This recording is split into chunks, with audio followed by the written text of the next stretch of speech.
আমাদের আজকের অডিও গল্প হ্যালোসিনেশন একদম হরর সাসপেন্স টাইপের একটা গল্প। লেখা ও নির্মাণ আরাফাত বাপ্পি, ডিজিটাল কৌশলবিদ শামসুল আলম এবং পরিবেশনা 0 কিলোমিটার।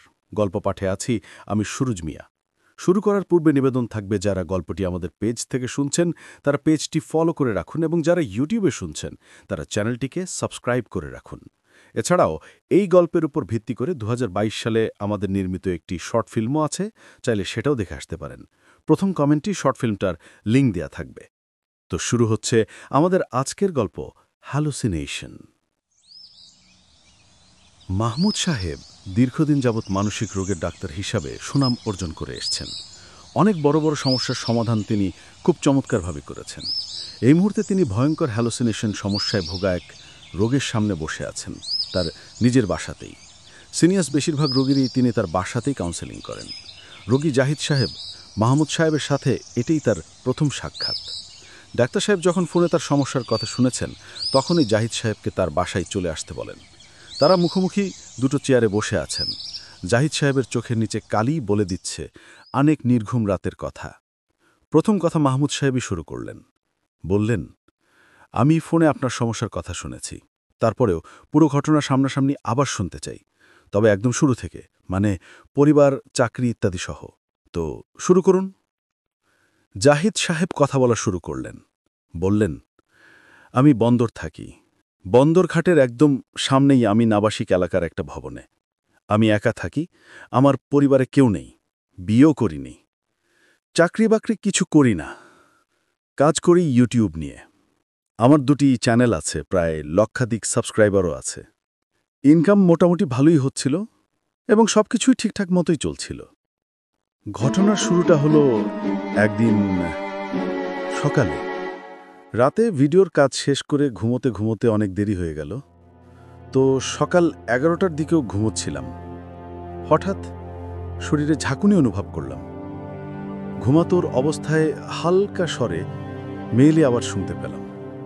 আস্তে আস্তে পুরো ঘুমটা কেটে যাওয়ার পর দেখলাম একটা মেয়ে আমাকে ঝাঁকাচ্ছে আর বলছে, এই আর কত ঘুমাবে, জলদি উঠো, নাস্তা রেডি, হাত মুখ ধুয়ে খেতে আসো।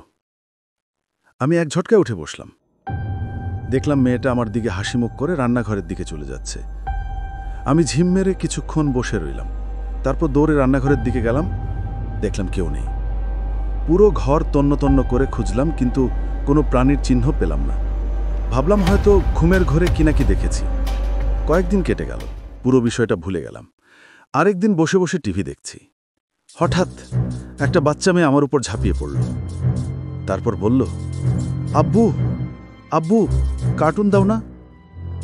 আমি হঠাৎ চমকে উঠলাম আর অনেক বিস্ময় নিয়ে বাচ্চাটাকে দেখতে লাগলাম।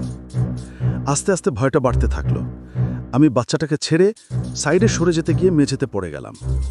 বাচ্চাটা আবার আমার দিকে আসতে থাকলো। আমি চোখ বন্ধ করে বসে রইলাম। কিছুক্ষণ চলে গেল। আমি ভয়ে ভয়ে চোখ খুললাম। তারপর দেখি কিচ্ছু নেই।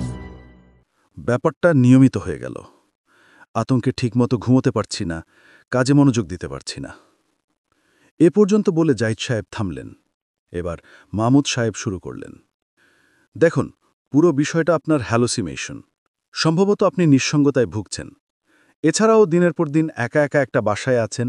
দিনের বেশিরভাগ সময় টিভি বা কম্পিউটারে ভিডিও নিয়ে কাজ করছেন। অনেক সময় রাত জেগে জেগে কাজ করছেন। সবকিছু মিলিয়ে এবং আপনার নিঃসঙ্গতা থেকে এই 2টি চরিত্র আপনি নিজেই সৃষ্টি করেছেন। মাহমুদ সাহেবের বাসায় 2টো কাজের লোক থাকে। একজন পুরাতন, আরেকজন কয়েকদিন হলো এসছে। নতুন কাজের ছেলেটার নাম রতন, পুরনোটা শফিক। রতন দরজার বাইরে থেকে পুরো বিষয়টা শুনছিল। হঠাৎ শফিক সামনে আসায় চমকে গেল। শফিক রতনকে জিজ্ঞাসা করল, কিরে, তুই এখানে কি করস? রতন তখন বলল, ভাই, সারে কার লগে কথা কয়। শফিক তখন মাহমুদ সাহেবের আসল ঘটনা উন্মোচন করল। বলল, আরে হ্যাঁ তো পাগলা, হারা জীবন পাগলাগত চিকিৎসা করতে করতে নিজেই পাগলা হয়ে গেছে। একলা একলা কথা কয়, আর হ্যার আগে পিছে তো কেউ নাই। একলা একলা কোন মানুষ ঠিক থাকে? আমি তো দেখতে দেখতে মেলা দিন পার কইরা লাইছি। তুই তো নতুন আইসস, তোরও অভ্যাস হয়ে যাইব। সমাপ্তি হলো আমাদের আজকের গল্প হ্যালোসিনেশন। গল্পটা যদি আপনাদের মনে বিন্দুমাত্র প্রভাব ফেলে থাকে, তাহলে আপনার অনুভূতি কমেন্টে জানান। লাইক করুন এবং আপনার পরিচিতজনদের সাথে শেয়ার করুন।